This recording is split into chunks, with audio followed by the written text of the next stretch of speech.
Wait a minute, where do we go down? There was a door. Oh, here we go. Dan? Dan? Oh, hey. Oh, there you are. I'd kind of forgotten what this was like down here. Yeah. It's so calm. Good seeing you again. No kids today. No kids. I know they've Well, gotten so big. But I remember them sweeping down here. Yeah. There's a lot of change here, you guys. And this has been like pine cone year. So many pine cones. Look at how many have fallen. I've never seen so many pine cones. It's just one of these weird years. But yeah. No, I pick them up and take them down to the fire. But yeah, this roof is probably up in there. It's probably about that deep with soil. Wow. Now here's a hint for people building a roof on a homemade house. Yeah. That much soil isn't that much insulation. If you buy that blue foam that's that thick, it's like having this much soil. Okay. So I wish that I would have put blue foam on the top here, but I didn't know about that way back in the day. You couldn't take this off. It'd be too much work. Oh, I mean, I redid the roof on that. Right. You could, and someday I may have to do it, but if I redo it, I would put blue foam down just because of the insulator factor. Yeah. Does it get cold? Yeah, it'll chill down in there. But because it's underground, it only goes down to maybe 50 degrees. Oh, wow. That's a cold, even with snow on the ground. Yeah. I crawl in there in the winter, in the snow and everything. It's already 50 degrees. It just heats right up. And my electric bill is never over 40 bucks. Never over 40. I got, I don't have very many lights, but I have electricity, heat in the winter, but it's never over 40 bucks a month. What's that door? Is that a door or window? Yeah, this is a new thing. Don't laugh. This is my outdoor refrigerator. No. And it's just a box. It's not even insulated or anything, but it's just a little extra place to put food. So only in winter? No, like I get a package of organic carrots and I prepare half of them. No. The rest of them I throw them in there. They last a week without refrigeration. What kind of wood is that? It's just an old barn wood that I got. And look at this. A piece of the log cabin built in La Grande, 1922. By who? 1972. 1972. So this is the only remaining piece of wood from the log cabin that I built when I was 13. And you can see the saw marks. This was one of the little pieces, but the whole thing is just rotten and gone. It's entirely gone now. But the last time I was up there, probably 10 years ago, I went ahead and saved this one piece. So that I sawed that when I was 13. So you used a chainsaw? Yeah. We were loggers, so I knew how to run a chainsaw. Yeah, a wild childhood. Yeah. So what has changed in the last 10 years? I think you're going to see a lot more trees, and the trees have gotten way bigger. How many years old are those trees, the big ones? Probably 25 years. So you've been here 25 years? I've been here 35 years. 35 now, wow. Okay. Yeah, you guys came at 25 years. 25. Not much has changed. No. It was set up well, I guess, if you haven't changed. Yeah, and I like living in a tiny space. Everything's right here, and it's cozy, and I can read my book at night, and I don't have to worry about a television. And boy, for someone like me who hasn't had a television for 25 years, if I go in a house that's got a big widescreen TV and that thing's blaring and I try and watch like the Super Bowl or something, it's just, I can't do it. There's so much imagery coming at me and there's writing all over the screen and there's split screens. I'm just going, and it makes me realize that if you looked at that every day, you're not going to be very calm, I don't think. I don't think I could sleep. This is what I'm doing at night. I'm playing music. And then I'm opening some book and reading it. And about 9 o'clock, I wake up. I went to sleep. And it's like, Dan, go to bed. Okay, I go to bed. Yeah. And you use the library in town, I'm guessing? Oh, yeah. It's great how close to town you are. I mean, it feels like you're out in the country. It's what you see here is all wilderness, but... Yeah, it's pretty amazing to be where you don't have neighbors. I'm just looking at trees. When you first came, did you say to the landlord, I'm looking for a place to live for the rest of my life? No. What happened was I was living uptown in a little hotel room And when I came here, I knew I didn't want to have a mortgage or even rent. I just wanted to live natural.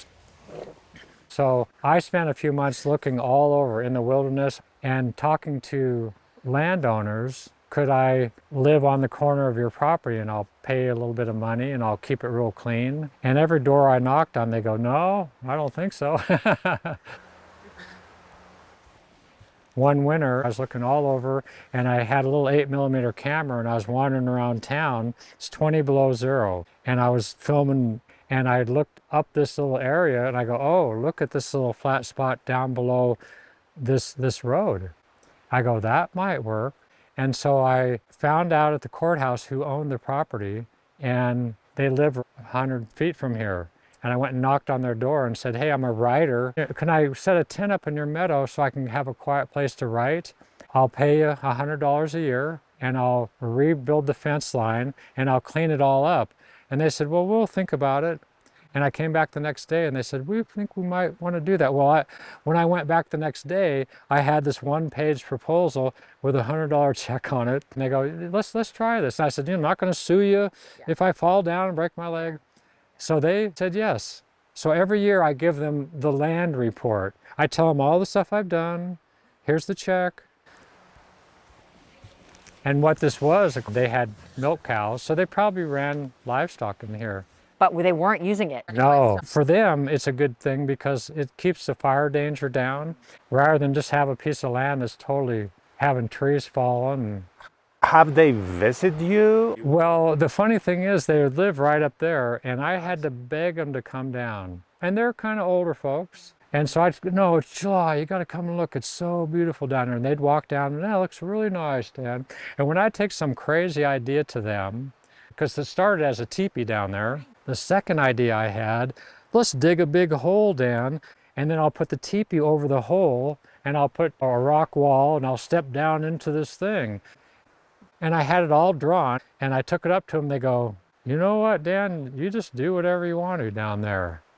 And I did a couple crazy things. I built a big dome once out of willow that didn't work. So I've done some pretty crazy things, but they always were, just do what you want down there.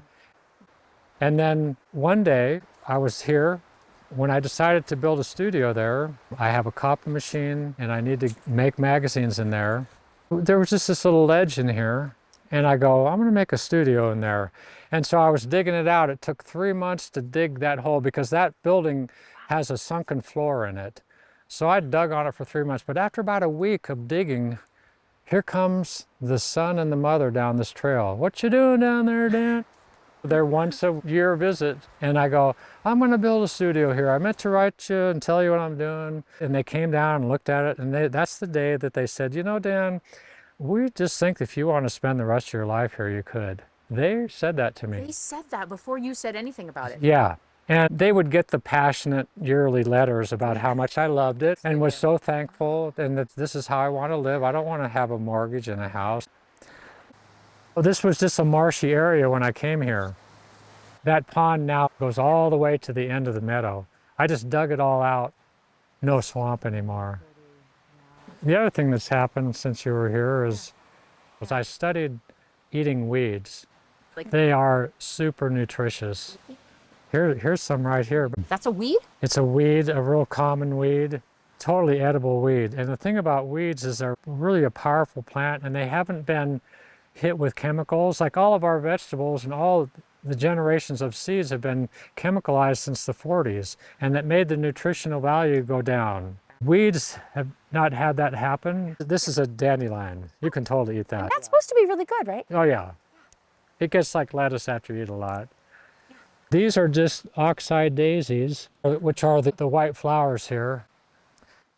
I used to grow garlic and try and grow vegetables. I never was very successful. Yeah, this is also a weed. This oxeye daisy has a leaf that looks like that, so I eat that. Like a salad then? Oh, totally. I just eat it with my cheese and crackers. The clover is edible. This plantain is a really powerful one here. Okay. There's probably 5 or 6 of these weeds that I just pick here. So for 5, 6 years now, I've never bought any greens from the grocery store. I just walk around and I literally just, when I'm walking around, pull it, put it in my pocket at the end of the day, pull out a whole mass, put it on the counter, and just, it's so simple. Look at the deer bed. 2 deer were born right in here, and they always keep coming and laying in there. That's your garden, right? I mean, your weeds? Yeah. So you're going to cut this down, though? You're not going to leave this to... The reason that this has been up is because of all the good plantain and stuff in there.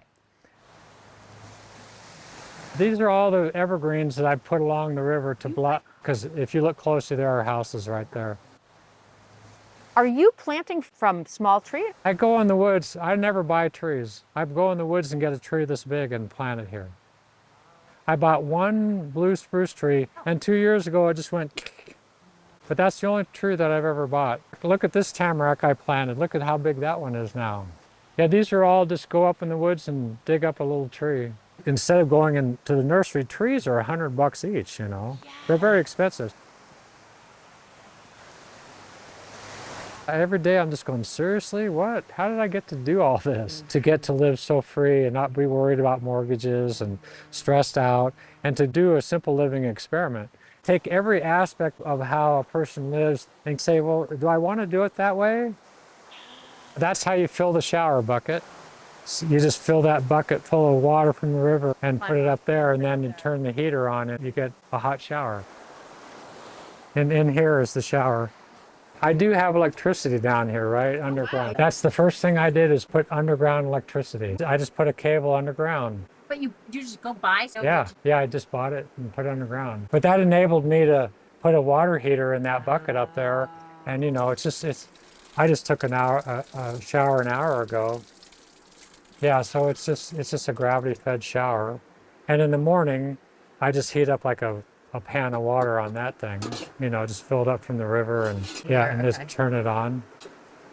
A lot of mornings I just use that to shave and kind of wash off. Okay. And then once a week I'll take a full shower. Wow. Pretty bathroom. You know what's so cool about having a bathroom like that? When I go in a regular bathroom, I'm all worried about getting the water around the sink and all. And I don't worry about water splashing around. That's part of the whole environment, you know? Yeah. And I never had to scrub my bathroom. It's pretty rustic. And there was probably a dock here the last time you were here. I think there was. Yeah, I got rid of the dock because the water comes up in May and was kind of washing it away. I thought, I don't need a dock. Yeah. I'll just have gravel to walk right in there. This is just the excess wood from falling cottonwoods trees. Okay. The wind blows and stuff falls down. I mean, whole trees will fall down, and all of a sudden you got to clean it up. So that's just years and years of wood that I've cleaned up. And your outdoor dryer. That's the best way to dry clothes, you know. Feels like we could be 100 years back right here. Yeah, no washer and dryer here. Yep. The whole place, I guess, right? No plastics. You kind of don't know what time period you're in. And then this comes out. Wow, what's this thing? Which I love, that you've embraced the stuff that works for you. Yeah, right? No reason to be a Luddite. I haven't had a TV for 25 years. No. I don't have the internet here. It's only a cellular connection. So yeah, that's what I'm using this for. And I was thinking recently, back in the day, to make that, I would have had to have an 8mm camera, get it developed, edit it, cut it, splice it or something, and then somehow get music to it. It's really amazing to have this technology, but also have it with a primitive lifestyle. Here's the spring. You can just see it kind of bubbling out down there, rolling right out of the ground. So that's your drinking water? Yeah. And I fill up my gallon jug in there. I drink filtered water all winter when I'm in the van surfing. Filtered water is pretty good, but you come home and you go, oh, it's like a meal. You know, it's not filtered water, everything's taken out, but it's like, it's never made anybody sick. I think I got it tested one time, and it's coming under 100 yards of sand and gravel. I think it's pretty clean.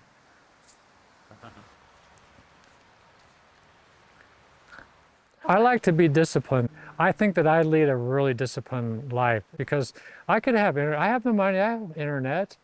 I think it's because we were raised really poor.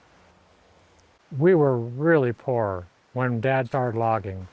The rent was $75 a month in a tar paper shack practically. So I grew up with that mentality of being really poor, and it never left me. Because when I was simple, I was making pretty good money, Yeah. had kids to support, but I never got fancy with the money ever. My daughter built a brand new house, and it's nice, Yeah. but when I'm in there, I'm like, no way. No way would I live that way. You know, it's expensive, and there's all these, you know, we're always trying to clean it up because things get all dirty. You know, you got to repaint stuff. It's like, I don't repaint anything. It's really easy to, the maintenance on a hobbit hole is pretty chill, right? What is the maintenance? There really isn't any. I mean, I sweep the patio off. I put the ant traps in there once a year or twice a year because the carpenter ants are still trying to eat it. But that's really the only maintenance of that. It's been so special to not, number one, have to buy the property. Number two, bring the cement truck in and pour concrete.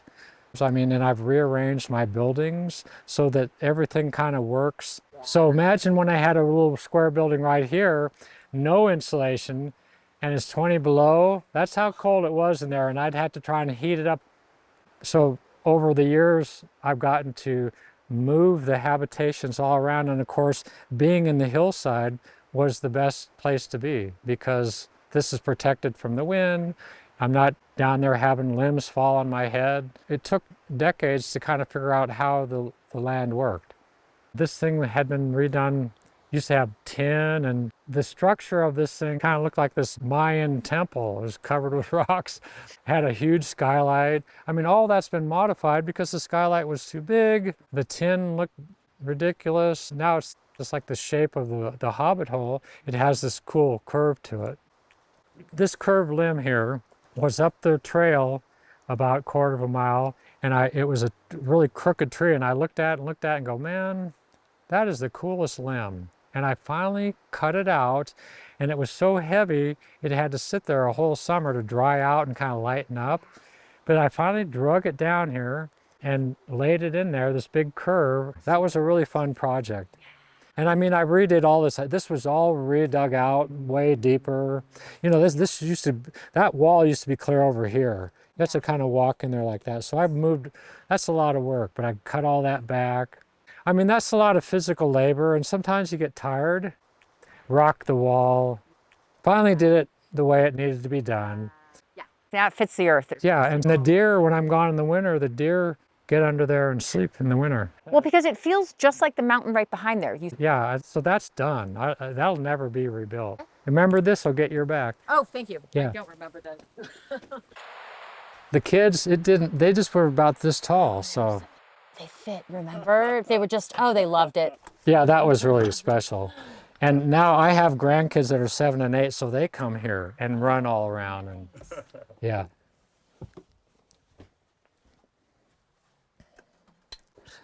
Oh, we're good. Oh, you know, it's 6 feet tall. Yeah, yeah, you can stand up in here. And I might be able to find, this is the whole meadow. That's the log cabin I built when I was 13. There's the first teepee. 1991, 92. Wow. They never saw you down here? Oh, they would come down once a year. They would say, look at that teepee, cool. They're the right people. The kids got to live in this teepee for 2 summers. And of course I thought, oh, I'm gonna have little hippie kids. They're gonna live in teepees too. No. And then of course it went to this hut. Did that for probably 2 years. That was super cozy. Then I added on, and when I added on to it, it didn't last long after this. That spring I took the whole thing down and started living in tents.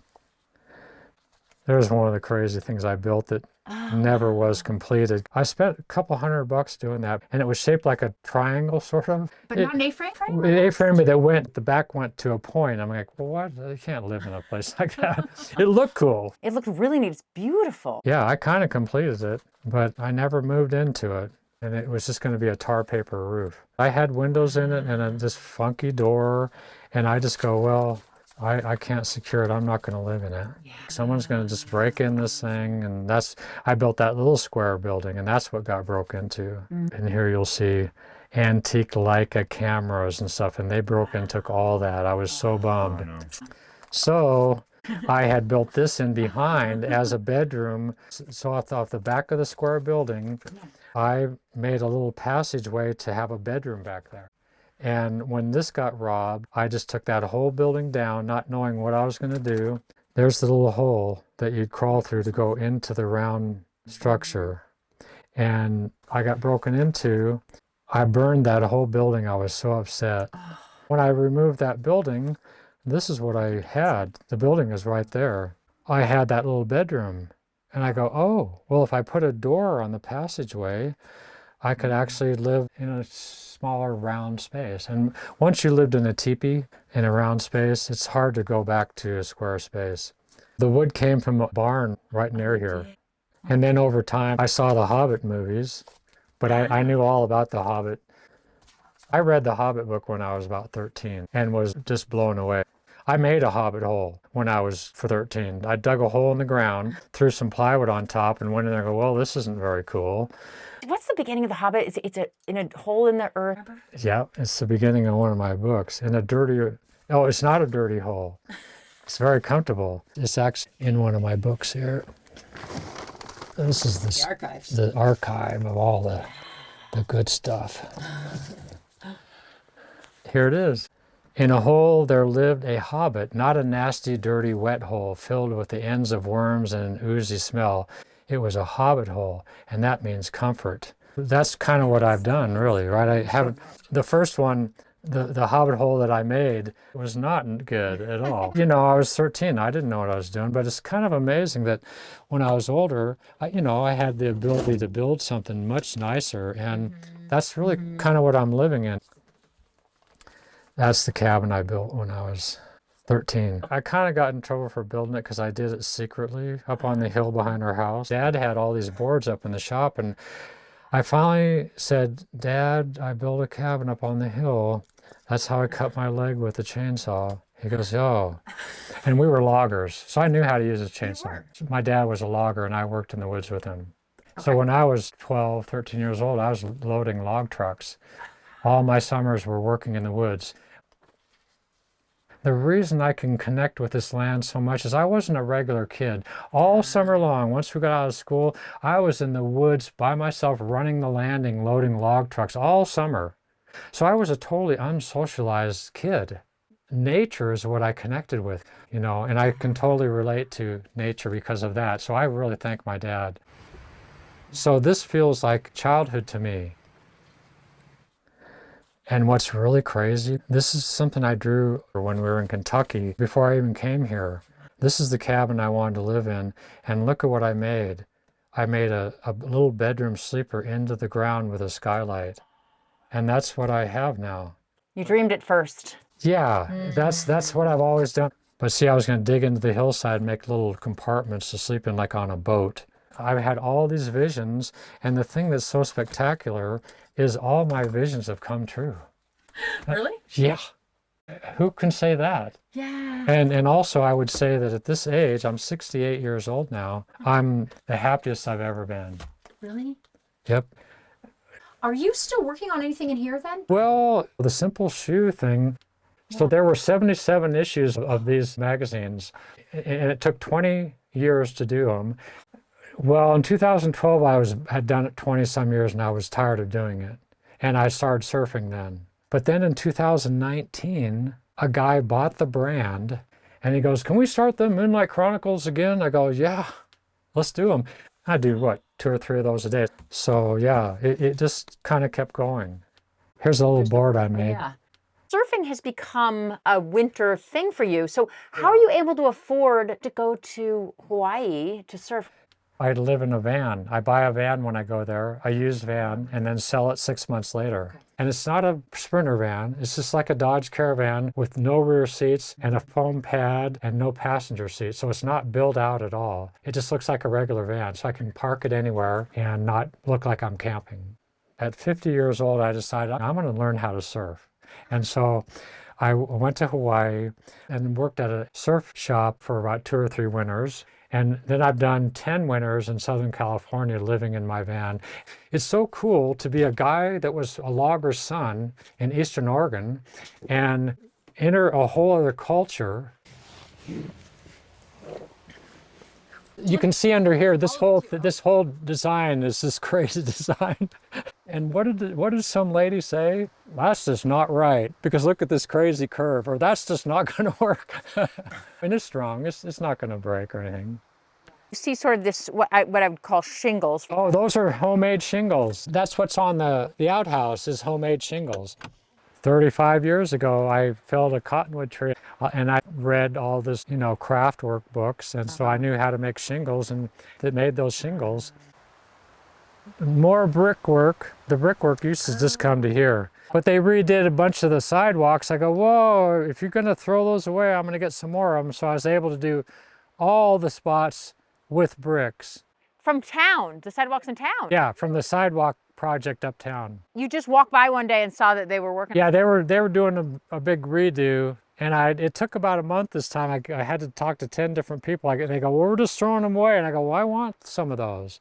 Because they're all the cut pieces.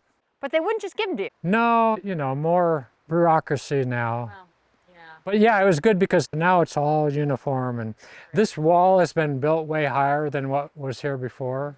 Settling in more and more. Yep.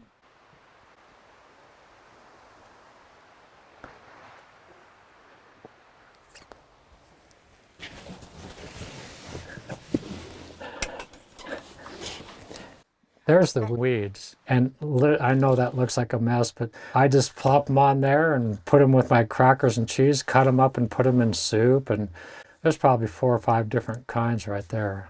And what's crazy is my landlord gave me arugula or something, this big thing of lettuce. That stuff lasted about a day and a half because I don't have a refrigerator. This stuff will sit there for a week and it doesn't rot. So simple. And have you collected some? Yeah, this is dried apples and dried, yeah, I do that every year. I dry plums and apples. Eat a lot of nuts. Still doing granola with water, which people think is crazy. But now I'm so used to it. It's like I wouldn't want to have milk on my cereal. Yeah. Single burner, and I use olive oil. I'll heat up like an English muffin in there. That's your toaster. Oh yeah, which is really good. And I'm really into almond butter with honey. You can't stop eating it. It's like candy. And Do you buy bread? No, I don't do bread. You don't do bread. No, I do wassa crackers. Because they last and easy. Yeah, here's the big news that might blow you away.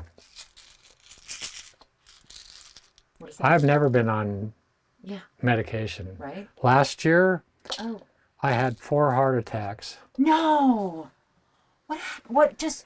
Last year was incredibly stressful. My daughter had to go in the hospital because her baby's water broke at 2 months. And I was babysitting every day all summer. I had 4 different heart attacks. And where we live up here, it's pretty remote.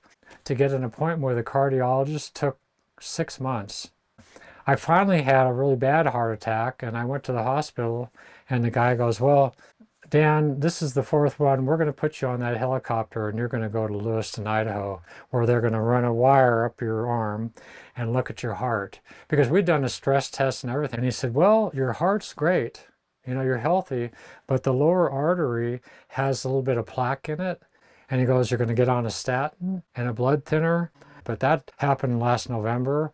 I haven't had one instance since then. And I've been surfing and everything. So... Do you have it in the family? Yeah, my mom, it's genetic. Yeah. Because I eat meat like once a month. Yeah. If that, once every 6 months. And So in May when I had the first heart attack, I went and got life flight. Meaning out here in the country, it would have been $60,000 for that helicopter ride. But because I'd gotten life flight, it was $0. That's and insurance thing. it's $75 a year.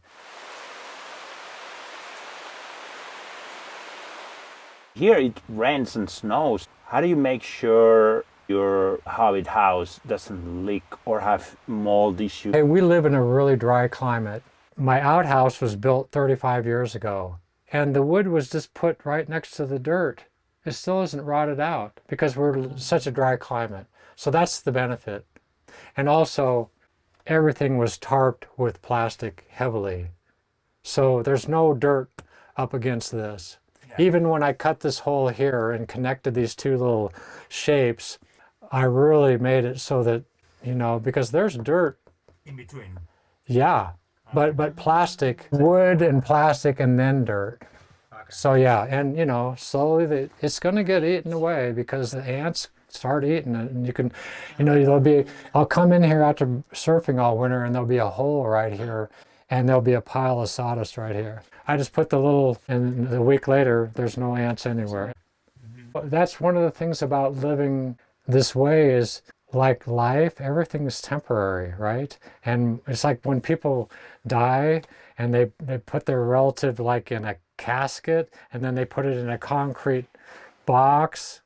I think like I remember showing you on that shelf back there are my mom's ashes. And when I got her ashes, guess what I did? I went she loved this place and she was all about trees. And so I walked all around this place, and the ashes that I didn't put in the little urn, I just put them all around this place. And here's a cool thought. When you do that, instead of getting yourself in a casket and being embalmed and everything, you're taking your remains and you're putting it back in the soil, and all the minerals are helping the plants and the tree grow. Your life never stops, really. Because of course I've learned in all these years that I'm no different than the trees and the soil and all those living things out there. We humans think we're separate from that. We're really not. That's probably the biggest lesson of living here is we're just part of that whole cycle. Yeah. And I think I'll be pretty comfortable about dying, And here, do you think you'd want to be? Oh, for sure. For sure. Yeah. Yeah. Yeah. I used to tell my mom when I was hopping freight trains back in the day, she was really worried. I go, Mom, I've had this magical life, so magical. Yeah. I've just had this extraordinary life. And that's a pretty cool place to be. Did you see that? That's my mom's urn that my son welded. I put quite a bit of them in the meadow. She just liked it here. She loved trees and it was like, well, I'm just going to put her right here. So that's a really special thing. So you obviously have your sort of most important things because you have to choose. I mean, you don't have a lot in here. Yeah, there's not a lot of space. And those books up there, like The Grapes of Wrath, there's The Hobbit. I remembered all the classic books that I read. I don't know if it will mean anything. When I pass away, my parents passed away, we went to their ranch house, and we just had to go through all their stuff and go, well, this stuff means nothing to any of us, which kind of broke my heart. And so a couple months ago, I realized, you know what, you just had all these heart attacks. What if you, I just kind of envisioned myself dying. All the stuff here would mean nothing to them. So a couple months ago, I'm looking through my totes in the studio of all my artwork. I go, you know what? Those totes are going to be taken and put in my daughter's barn. I said, I don't want that to happen. I don't want to burden her with the stuff. And I don't want, that's just, and so I put them online and people bought them like crazy. They bought my journals, my artwork. And I thought, what a cool way to disperse the stuff rather than have it sit in a tote in a barn. If I was to die today, that's okay. Because who gets to have this kind of life? I don't think a lot of people get to have all their dreams come true. And if you were to make a list of all the things that I don't have, it'd be pretty long. There's no stove, microwave, washer, dryer. I mean, it's really long. And what's really funny is when I moved in the teepee, I have the list of all the things I thought I needed. And it's way more stuff than I have now. And I just kept getting to mark them off. It was so cool.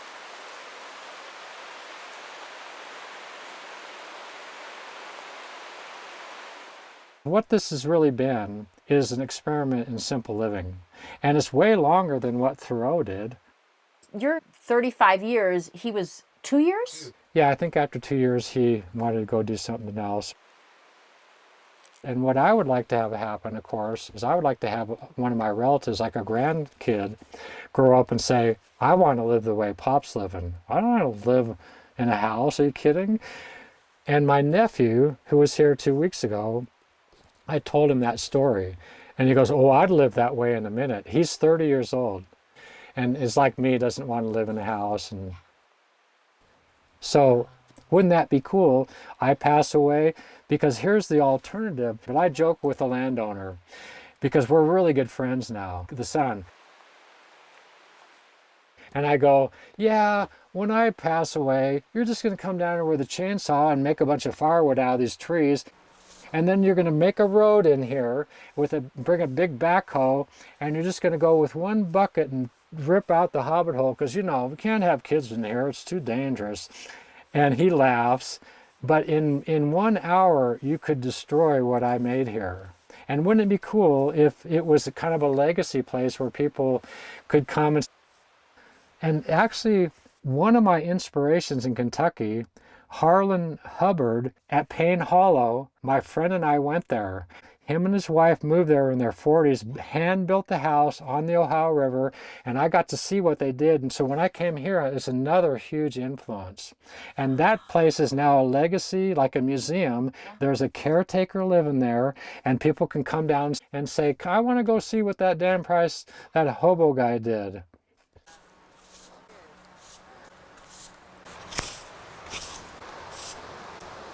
And I think living on that edge and in that extreme way is actually a good thing, because it teaches you impermanence. And impermanence is the word, because if you just think, well, everything's going to be just fine, well, then what happens if you run into a thing that's not working? You might just fall apart. It's like with surfing. I'm on the beach crying on Oahu a year into it, watching these guys and wanting so bad to surf like they did. And you know what? I can do that now. Who gets to have that experience when they're 68 years old? You know? So yeah, my life right now is just totally magical. What's going on over there? Is that like some sort of teepee structure? Well, that's just extra wood and also the compost bins. So you're cutting all the grass in the meadow, a lot of it lands there. There hasn't been that much grass this summer, but usually that's a really big pile that I use to cover up my compost, but also the deer will eat that down all winter long too.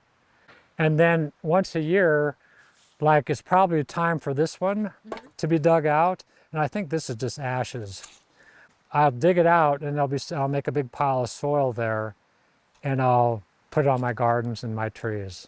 And this right now, like what? Mostly it's compost from the outhouse.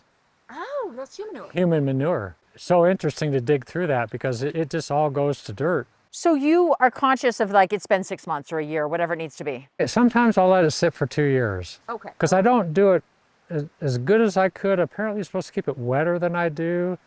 And it's supposed to be really cooking. I don't know that mine's ever been really hot and cooking. The landlord brought some worms down this last year, and I threw a bunch of worms in there. But you get a good pile of dirt in there for sure. Oh, wow. So you're really getting a cycle. Yeah, it's like a circle. And like here's a tree that fell down from right up there last week. You know, a big wind comes, and that's what cottonwoods do. They just break off. And so I got a big pile to burn here when the burn permits are opened back up again. Oh, look what we saw last week here. Oh, that's a big cat. Cougar walking right down there. I built a trail that goes up a mile, and that's what it looks like up there. There's all these special days. That's when the wild roses get blossoms on them, and I eat them and I dry them and put them with my dried weeds. That's a special day when I walk around in the sun and I'm picking all these little flowers. You're just living in every moment. Like, it really feels that good still to you 35 years later out here. Every week is better than the last one. Now that sounds like an exaggeration. I am so connected to this place now, so that what's happened now, you know, when you're building stuff, you know, you got children, it's hectic. But now I'm totally retired, and I get up and I know what I'm going to do the next hour, but I literally don't know, unless I'm going to babysit or something, I don't know when I'm just going to go beyond that hour. And so every hour I'm just right, absolutely present. And that's from the studies that I do, that's where we're all trying to get to. You want to just be present, not be thinking about the next hour or what happened yesterday. there's edibles right down in here. Well, down in here, there's one of my main things called dock, which is just amazing. This is the dock. That's the name of the plant. Yeah, it's called dock, and it grows tall. There's a tall one here. Isn't it weird? This is like my garden, but it's just all natural. That's got to be, it's just the lowest maintenance garden, right? Possible. Yeah, and in fact, over on this end, back in the day, I would rake up all the cones in the meadow and wheelbarrow them down here and lay them in here because this is kind of marshy, and it made the dock come on really strong. So it's just like it's everywhere now. How did you even know what's edible? I studied a book about it. I got a really, really good book. And it was all about a guy who'd studied it for 20 years. He had recipes and everything. So yeah, this is kind of like spinach. Is it bitter? All these are quite bitter. You know, you got to get used to it. But I just take a piece like that and put on my, oh, it's really bitter to you? Because see, it's not bitter to me.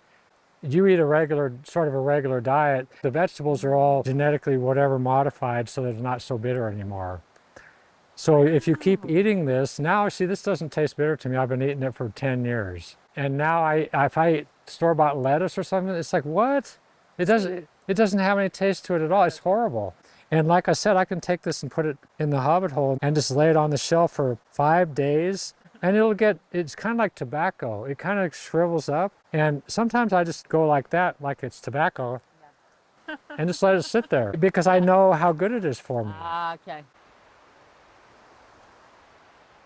Do you think other people could do this? Yeah, just what I did. You just march around, and if you find a place that you want to live, like in a town, just start talking to the landowners. Because actually the original idea that I had came from Kentucky. When I left Kentucky to come here, I had read a magazine article that a guy had, just like me, didn't want to have mortgages anymore. And he went and talked to a landowner that had 200 acres of land and said, can I just make a little shack way back in the corner there? When I leave, the little building is yours. And the farmer said, yeah, let's do that. So I came here with that idea. Do you worry, though, if they pass on that you will have to then move? Yeah, it's been a concern, but the father passed away. Now the son is here helping his mom, and we just become great friends. And he's been coming down here, and he likes to cut down the rotten cottonwoods and make lumber. And so, you know, see that, when you were here last time, that was a huge cottonwood tree. It had a dead top.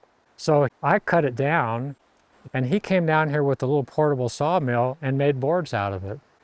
It's been really cool. We'll do projects together.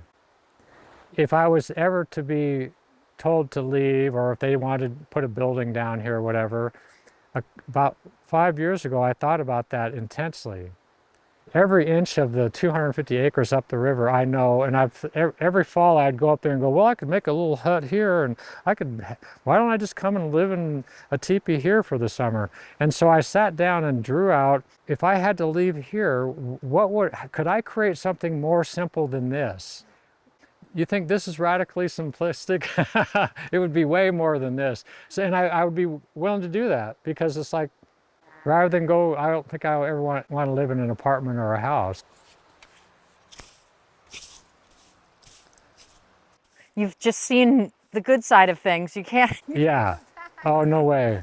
Can't go back. Yeah. When I was hopping freight trains and trying to be a hobo and doing all this, my parents thought I was nuts because all my other siblings did a regular conventional life. It's just one of those fun chores. It's actually fun. Really? Oh yeah. I get to come out and get the bricks all clean. There's no chores here that are not fun. Before my dad passed away, he said, Dan, I think you were the one that did the best thing. So in the end, he goes, you were the smart one. That was pretty cool because, you know, they doubted me for forever.